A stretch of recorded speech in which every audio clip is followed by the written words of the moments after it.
네, 잠깐 우리 주교 기도드리겠습니다. 거룩하신 하나님 아버지, 지난 한 해간도 우리를 지켜주시고 인도하시고 지금까지 평안하게 살아올 수 있도록 도와주셔서 정말로 감사를 드립니다. 또 하나님께서 우리에게 은혜를 베푸셔서 감사절 헌금을 통해서 어려운 이웃을 돕는데 적극적으로 참여할 수 있도록 기회를 주시니 정말로 감사를 드립니다. 이 모든 것이 하나님의 은혜임을 기억하고 하나님께 감사를 드립니다. 하나님의 이름만이 우리의 하는 모든 일들을 통해서 영광 받으시기를 간절히 바라고 소원하옵나이다. 오늘도 주님 앞에 정말로 감사의 제물을 드릴 수 있도록 인도하여 주시옵소서.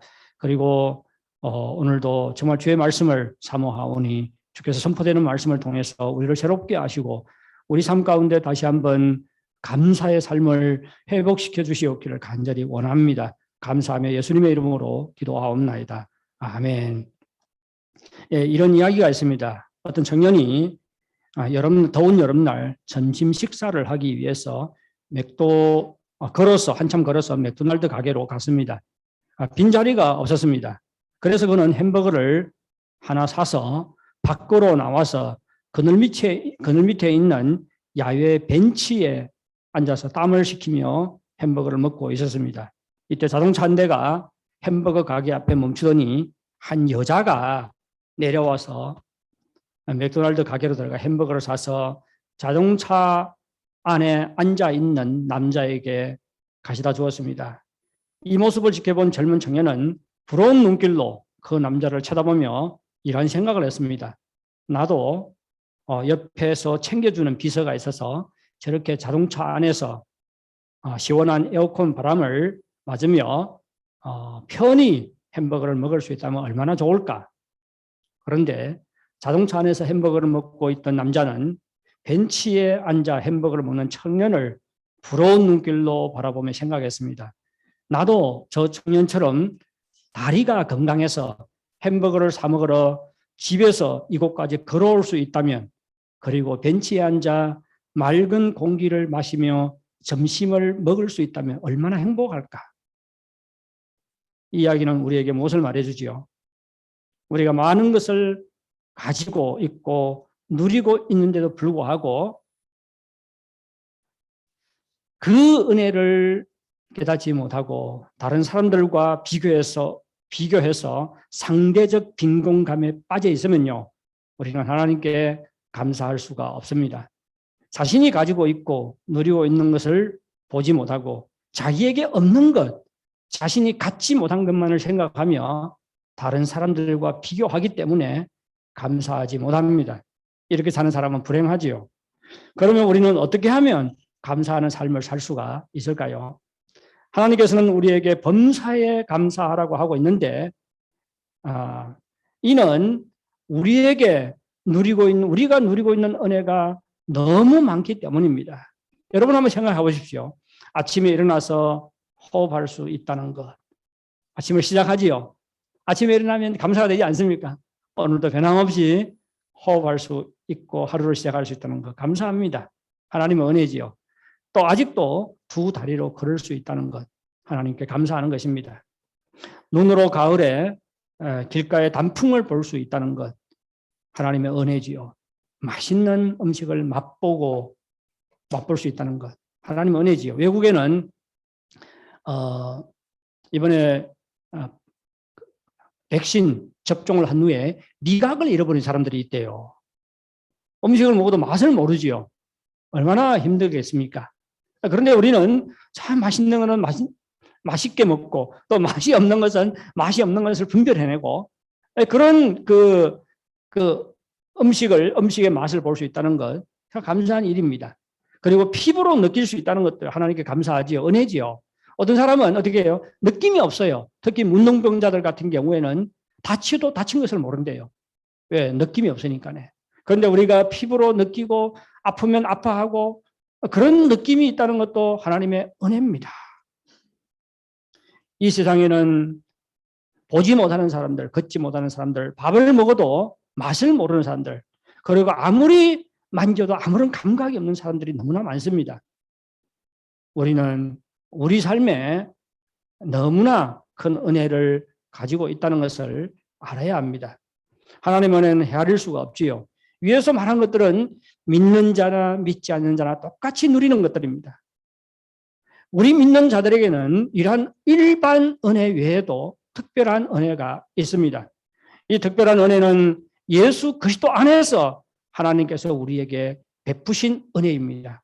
우리가 죄인 됐을 때에 하나님께서 우리를 사랑하셔서 독생자 예수 그리스도를 우리를 위해 내어주셨습니다. 이보다 큰 은혜가 어디 있겠습니까? 하나님의 아들 예수님께서 인간의 몸을 입고 이 땅에 오셨고 우리 대신 십자가에 못 박혀 죽으셨습니다. 큰 은혜지요. 우리는 그의 피로 말미암아 구원을 받았고 하나님의 자녀가 되었고 영원한 생명을 얻었습니다. 하나님의 은혜가 아닐 수가 없습니다. 예수 그리스도 안에서 받은 구원은 그 무엇으로도 바꿀 수 없는 귀한 은혜입니다. 우리는 학력을 추구해요. 건강이나 돈이나 성공을 추구합니다. 하지만 이러한 것들은 다 일시적인 가치가 있습니다. 하지만 하나님께서 우리에게 주신 구원은 영원한 가치가 있지요. 우리가 이 세상을 떠날 때 우리에게 유일하게 쓸모 있는 것이 있다면 하나님의 구원과 천국의 소망이지요. 그때 가서 돈이 필요 있겠습니까? 우리가 이 땅을 떠날 때 유일하게 우리에게 의미가 있고 가치가 있는 것은 하나님의 구원 또 천국의 소망입니다. 하나님은 우리를 죄와 죽음과 저주에서 구원해 주셨을 뿐만 아니라 우리와 함께 하시고 우리를 인도하시지요. 어떤 부모들은 자식을 낳기는 않는데 키우지 않잖아요. 우리 하나님은 그렇지 않지요. 우리를 거듭나게 하셨어요. 구원해 주셨어요. 그리고는 우리와 함께 하시고 우리를 인도하십니다. 우리를 키워주시지요. 이스라엘 백성을 애굽에서 구원해내신 후에 하나님께서는 어떻게 했지요? 구름 기둥과 불 기둥으로 그들을 인도하셨습니다. 하나님께서는 또한 이스라엘 백성들에게 성막을 만들게 하셨어요. 성막은 하나님이 이 땅에서의 처소지요. 그래서 성막을 통해서 이스라엘 백성 가운데 거하셨습니다. 하나님께서는 오늘날도 동일하게 그의 백성인 우리와 함께 하시고 우리를 인도하십니다. 만일 우리가 모세와 하나님과의 대화를 보면 하나님의 함께 하심이 얼마나 큰 복인지를 우리는 알 수가 있습니다. 이스라엘 백성이 출애굽한 후에 광야에서 죄를 범하지요. 무슨 죄를 범합니까? 금송아지를 섬깁니다. 거기에 분노하신 하나님께서 이스라엘 백성과 함께 가나안 땅에 가지 않겠다고 말씀하셨어요. 그러자 모세는 하나님께 이렇게 말합니다. 하나님께서 가지 않으면 자신들도 약속의 땅으로 갈 필요가 없습니다. 이렇게 말해요. 약속의 땅이 어떤 땅이라고 했지요? 젖과 꿀이 흐르는 땅입니다. 그런데 하나님이 함께 가지 않으면 그 젖과 꿀이 흐르는 땅도 자신들에게 아무런 의미가 없다고 말했습니다. 제가 읽어드릴게요. 출애굽기 33장 15절 16절입니다.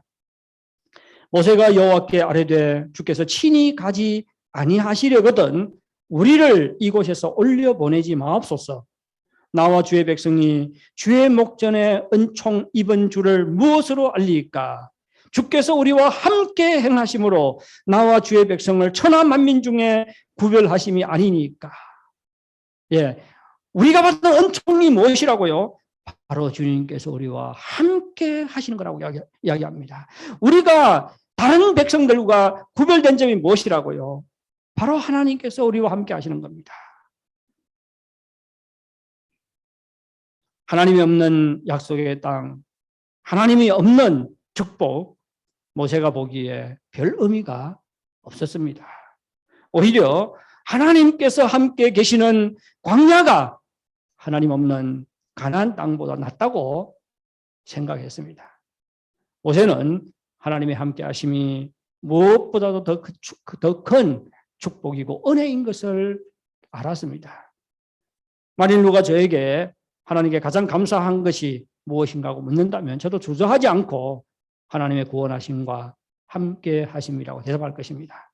지나온 날들을 돌이켜볼 때 제가 누린 모든 은혜는 하나님께서 함께 하심의 결과들이었습니다. 어려움이 없었던 것은 아니지요. 하지만 하나님께서는 어려울 때마다 은혜의 손길을 내밀어 주셔서 어려운 고비들을 잘 넘기도록 하셨습니다. 그리고 하나님의 함께 하심이 있었기 때문에 이 정도라도 목회를 할 수 있는 것 같습니다. 전에도 말씀드렸지만 저는 목회 연사가 없어요. 그런데 저에게 사람 복이 있습니다. 하나님께서는 충성스러운 일꾼들을 세워주셔서 동력하게 하셨습니다. 다 하나님의 은혜지요. 우리 하나님은 임마누엘의 하나님입니다. 구원받은 백성과 함께 하시지요. 그래서 힘들 때 힘주시고 우리가 슬퍼할 때 위로하시고 우리가 어려울 때 도와주십니다. 우리가 부족할 때 공급하시고 우리가 어찌할 바를 모를 때 우리 앞길을 인도하십니다. 그리고 우리가 하나님 앞에 부르짖을 때 우리 기도에 응답하셔서 우리가 생각하는 것, 구하는 것보다 더 풍성하게 우리의 필요를 채워주십니다. 이것이 바로 우리가 누리는 은혜예요. 우리는 일반 은혜를 누립니다. 우리는 또 특별 은혜를 누려요. 하나님의 구원을 받았습니다. 그리고 하나님께서 함께 하십니다. 그 하나님의 함께 하심의 결과가 지금 우리가 삶 속에서 누리는 모든 은혜들입니다. 이 감사절에 우리가 지금 누리고 있는 은혜가 얼마나 풍성한가를 깨닫고 하나님께 감사하는 여러분들이 되시기를 바랍니다. 우리가 이렇게 크고 많은 하나님의 은혜를 누리고 있는데 우리는 언제 하나님께 감사해야 할까요? 오늘 본문은 범사에 감사하라고 우리에게 요구하고 있습니다. 범사에 감사라는 말은 좋은 일이 있을 때만 감사하는 것이 아니라 평범한 일상 속에서도 감사라는 것이지요.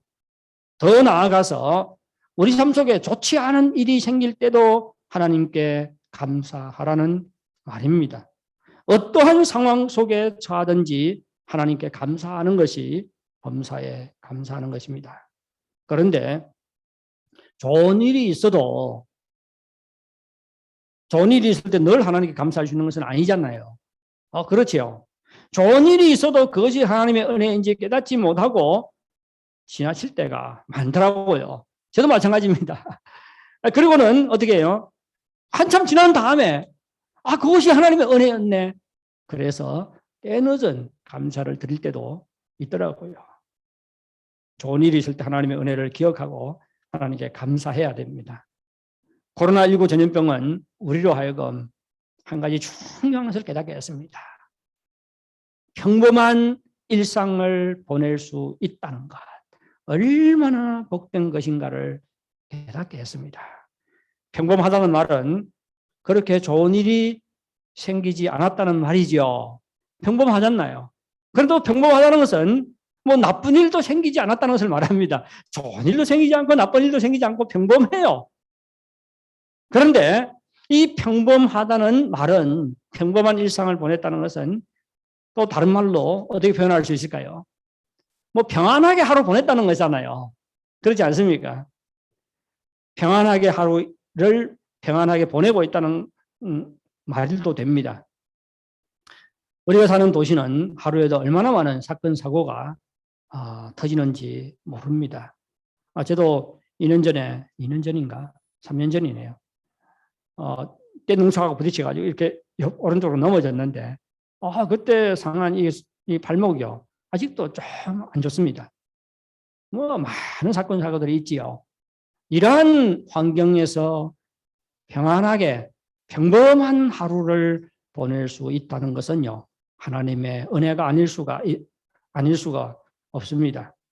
하루 일과를 보내고 온 가족이 식탁에 둘러앉아 함께 식사를 할 수 있는 평범한 하루를 보낸 것으로 인해서 하나님께 감사하는 여러분들이 되시기를 바랍니다.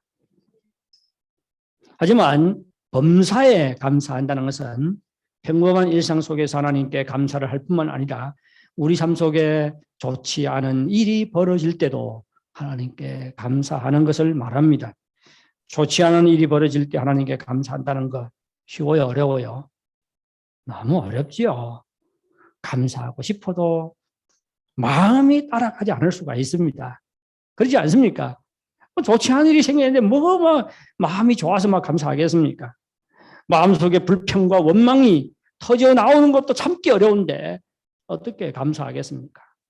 그런데 성경을 보면요, 고난 가운데서 하나님께 감사한 사람들이 많지요. 사도 바울 대단합니다. 에베소서, 빌립보서, 골로새서, 빌레몬서는 옥중 서신이라고 말합니다. 사도 바울이 감옥에서 쓴 편지들이에요. 감옥에 갇혀 있다가 죽임을 당할 수도 있는 상황 가운데 있었습니다. 그런데 이 네 서신은 다 감사로 시작을 해요. 빌레몬서 1장 4절에 이렇게 말합니다. 내가 항상 내 하나님께 감사하고. 뭐가 좋아서 감옥에서요. 감옥에 갇혀 있고 죽을 수도 있는 상황 속에서 바울은 내가 항상 내 하나님께 감사하고 이렇게 말하고 있습니다. 바울은 감옥에 갇혀 있으면서도 늘 하나님께 감사하는 삶을 살았습니다. 더욱 저를 놀라게 한 것은요. 고린도 교회 편지를 보내면서도 감사를 하고 있다는 것입니다. 고린도 교회는 사도 바울이 세운 교회지요. 그런데 그들은 바울의 사도권을 의심했습니다. 바울을 속상하게 하는 많은 죄들을 범했어요. 서로 분쟁을 했지요. 분열하고 분쟁하고 음란을 행하고 서로 막 법에 가서 막 싸우고 지금 눈으로 보면 뭐 이딴 교회도 있지. 이런 교회는 가지 않아. 그럴 만한 교회입니다. 그런데 사도 바울은 이 고린도 교회 편지를 쓰면서도 하나님께 감사하고 있어요. 바울이 이렇게 말합니다. 그리스도 예수 안에서 너희에게 주신 하나님의 은혜로 말미암아 내가 너희를 위하여 항상 하나님께 감사하노니 어떻게 그러한 성도들을 위해서 하나님께 감사하겠습니까? 바울이 고린도 교회 성도들을 위해서도 하나님께 감사할 수 있었던 것은 그의 눈길을 어디에 맞추었어요? 하나님의 은혜에 초점을 맞추었기 때문입니다. 아무리 부족하고 문제가 많아도 하나님의 은혜를 발견하면 감사할 수 있습니다. 우리가 자녀들 키우면서 그런 생각이 들지 않나요? 자녀들이 보기에 참 마음에 안 드는 것들 너무 많잖아요. 예, 그것만 생각하면 막 속상하고 막 화나고 막 그러지요. 그런데 우리 자녀들이 아무리 부족해도 하나님께서 그들의 삶 속에 베푼 하나님의 은혜를 발견하면 우리는 우리 자녀들로 인해서도 하나님께 감사할 수 있습니다. 제 둘째 아들이 기독교 신앙 때문에 또 불려가서 면담을 했습니다. 면담을 유예단 뭐 그게 학원에 뭐 서기하고 면담을 했다고 하더라고요. 이런 학교를 처음 봤어요. 그러자 이것을 알고 제 집사람은 제 아들에게 이러한 위챗을 보냈습니다. 너는 우리 집안에서 신앙 때문에 어려움을 겪는 첫 번째 사람이다. 뭐 이게 어려움이라고도 말할 수 없지요. 근데 어려움을 겪는 첫 번째 사람이다. 하나님께서 너를 인정해서 이런 어려움을 겪게 하는 것이다. 중국말로 하면 因为神看得起你所以让你经历这些. 저도 이 일을 알고 하나님께 감사했습니다. 뭐 이렇게 신앙 때문에 제가 말씀드렸죠. 핑유도 취소가 됐어요. 원래 반장을 해가지고 우수 간부인데 간부에 이렇게 당선이 됐는데 기독교인인 걸 알고 그것을 취소를 했습니다. 이것만 생각하면 어떻게 해요? 화가 나지요. 하지만 제가 뭘 생각했는가? 하나님께서 참 좋다. 하나님께서 우리 어려움을 통해서, 그렇지요? 어려움을 통해서 우리 아들의 신앙을 단련하고 있구나 생각하니까 참 감사가 되더라고요. 하나님의 은혜, 이것보다 더 큰 은혜가 어디 있습니까? 어려움이 닥칠 때 어려움만 보면 불평과 원망이 생깁니다. 하지만 어려움 가운데서 하나님의 손길, 하나님의 은혜의 눈길을 돌리면 어려움을 당할 때도 하나님께 감사할 수가 있습니다. 우리가 어려운 상황에 처했을 때도 하나님은 우리와 함께 하심을 믿으시기 바랍니다. 은혜의 손길로 우리를 붙잡고 계십니다. 하나님은 절대 우리를 떠나지 않습니다. 우리를 포기하지 않습니다. 우리가 어려움을 당할수록 하나님께서는 더 큰 은혜를 베푸십니다. 그렇기 때문에 하나님께서 육체의 가시 때문에 고통하고 있는 바울에게 무슨 말씀을 하셨어요? 내 은혜가 내게 족하도다. 이는 내 능력이 약한 데서 온전하여 짐이라. 무슨 말이에요? 우리가 어려울수록, 어려움이 클수록 우리에게 베푸시는 하나님의 은혜가 더욱 많다는 것이지요. 우리가 범사에 하나님께 감사하기 위해서는 우리가 어떤 상황 가운데 처해도 하나님께서 우리와 함께 하시고 은혜의 손길로 우리를 붙잡고 계시다는 것을 믿어야 합니다. 어려울수록 하나님의 은혜가 더 클 것이라는 것을 믿어야 합니다. 그리고 이러한 믿음의 기초 위에서 우리는 하나님께서 베푸시는 은혜를 헤아려야 합니다. 우리가 하나님의 은혜를 헤아리지 않으면 은혜 가운데 있으면서도 깨닫지 못하고 지나치는 경우가 많지요. 중말에 선자의 후중不知福, 나 선자의恩中不知恩, 이렇게 지날 때가 많아요. 하지만 우리가 하나님의 은혜를 쭉 헤아리다 보면요, 어떤 결과들이 주어집니까? 발견하지 못했던 하나님의 은혜를 많이 발견하게 됩니다. 이때 우리는 어려운 상황 속에서도 하나님의 은혜를 발견하고 하나님께 감사할 수가 있습니다. 늘 하나님의 은혜를 헤아려야 하는 것은 우리가 범사에 하나님께 감사할 수 있는 비결입니다. 사랑하는 여러분, 하나님께서 은혜의 손길로 늘 여러분을 붙잡고 계심을 믿으시기 바랍니다. 그리고 어떤 상황에 처해도 늘 하나님의 은혜를 헤아리시기 바랍니다. 그래서 범사에 감사할 수 있는 여러분들이 되시기를 바랍니다. 그런데 오늘 본문은 우리가 범사에 하나님께 감사하는 것이 우리를 향한 하나님의 뜻이라고 이야기하고 있어요. 근데 감사하지 않는 것은, 범사에 감사하지 않는 것은 하나님의 뜻을 뭐 하는 거랍니까? 그러면 뜻을 어기는 거죠. 범사에 감사하는 것이 하나님의 뜻인 것을 깨닫고 늘 하나님께 감사해야 합니다. 저는 범사에 감사하는 것이 하나님의 뜻이라 이 말씀을 볼 때 참 마음에 큰 위로를 받았어요. 왜? 하나님의 뜻은 다 우리에게 유익하기 때문이죠. 보십시오. 범사에 감사하는 것이 하나님의 뜻이라고 하는 것은 하나님의 뜻이기 때문에 우리는 종종 어떻게 생각합니까? 이것은 하나님의 뜻이야. 무슨 말이죠? 没得商量. 그런 뜻이죠. 그래서 사람과 사람 사이에는 웬만해서 하나님의 뜻입니다, 이렇게 말해서는 안 됩니다.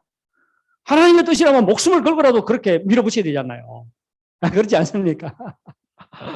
그래서 사람들과 이야기할 때는 내 생각에는 이런 것 같습니다, 그렇게 이야기를 해야 됩니다. 하나님의 뜻이라고 말하면 더 상의할 여지가 없다, 그런 말과 비슷해요. 그런데 범사에 감사하는 것은 하나님의 뜻이라고 말합니다. 매일 쌍냥 그런 뜻이죠. 그러면 범사에 감사하는 것이 하나님의 뜻이라고 하는 것은 무조건 하나님께 감사해야 한다는 말입니까? 무조건이야.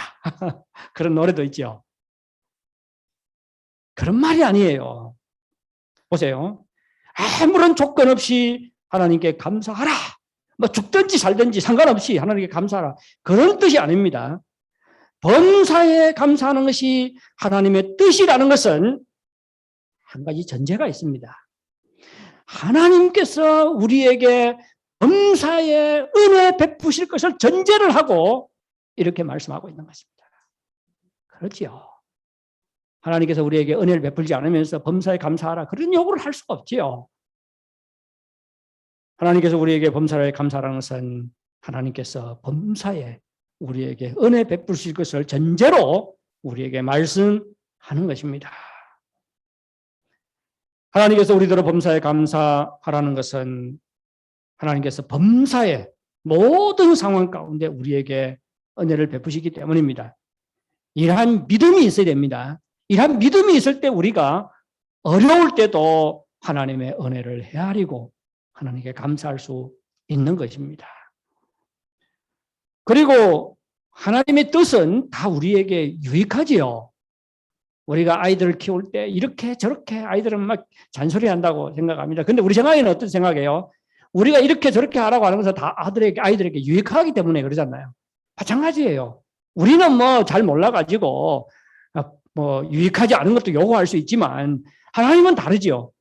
하나님의 뜻은 다 우리에게 유익합니다. 우리에게 유익하지 않는 것이 없어요. 우리에게 유익하지 않는 것 같을 때도 있지만 결국에는 다 우리에게 유익한 것들입니다. 자신의 독생자 예수 그리스도까지 우리를 위해서 내어주기까지 우리를 사랑하신 하나님께서 어떻게 우리에게 유익하지 않은 것을 요구할 수가 있겠습니까? 하나님은 우리를 사랑하십니다. 사랑하지만 무식해서 우리는 자식들에게 유익하지 않은 것을 요구할 때가 있지요. 하지만 우리 하나님은 우리를 사랑할 뿐만 아니라 하나님은 전지하시지요. 모든 것을 아십니다. 우리의 형편과 필요를 우리보다 더 잘 아시는 분이십니다. 따라서 하나님께서는 우리에게 유익한 것들만 요구하십니다. 하나님께서는 다 우리에게 유익합니다. 그러면 범사에 감사하는 것이 우리에게 어떤 유익이 있는 것일까요? 제가 과거에도 말씀을 드렸는데 유대인의 지혜서인 탈무드에 이런 말이 있습니다. 이 세상에서 가장 똑똑하고 현명한 사람은 누구인가? 모든 사람에게 늘 배우려는 자세를 가진 사람이다. 두 번째, 이 세상에서 가장 강한 사람은 누구인가? 자기 자신을 이기는 사람이다. 세 번째요. 이 세상에서 가장 부유한 사람은 누구인가? 자신이 가진 것을 만족해 하면서 항상 감사하는 사람이다.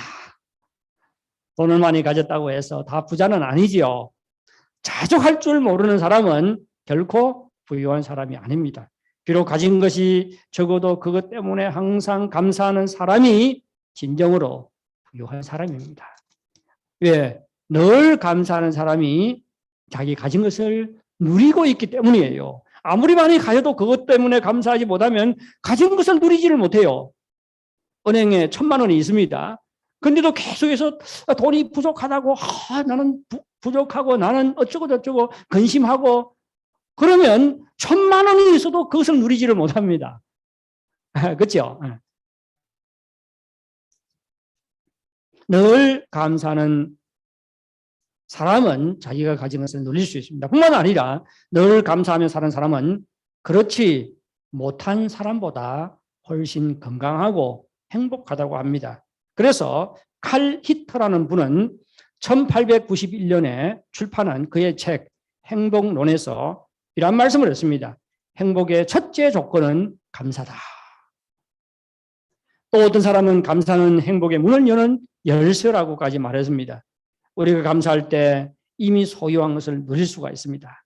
우리가 감사할 때 폭풍 속에서도 평안을 누릴 수가 있습니다. 우리가 감사할 때 행복한 삶을 살 수가 있습니다. 사랑하는 성도 여러분, 구원받은 우리는 하나님의 은혜 가운데 살아가고 있습니다. 우리의 삶이 순탄하든 그렇지 않든 하나님께서 은혜의 손길로 우리를 붙잡고 계심을 믿으시기 바랍니다. 이러한 믿음으로 어떠한 상황에 처해 있든지 하나님의 은혜를 헤아림으로 감사할 수 있기를 바랍니다. 감사의 유익을 깨닫고 감사로 평강의 문, 행복의 문을 열어가시기 바랍니다. 범사에 감사하는 삶으로 하나님께 영광 돌리는 여러분들이 다 되시기를 바랍니다. 네, 잠깐 우리 다 같이 찬양 한 곡 부르고 하나님께 기도하도록 하겠습니다.